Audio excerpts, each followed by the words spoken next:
following message is transmitted at the request of the United States Department of Health and Human Services and the Food and Drug Administration.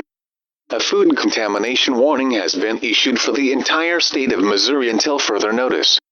An outbreak of the coronavirus pandemic has been detected in Hillshire Farms meat factories in Kansas City, Missouri. This outbreak is currently limited to products within the state of Missouri. However, this contamination could spread to other areas within the United States within just days.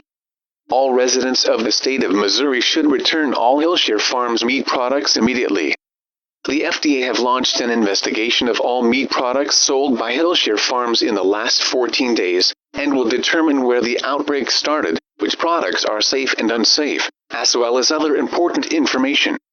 Stay tuned to your local news outlets for further information and updates on this ongoing situation.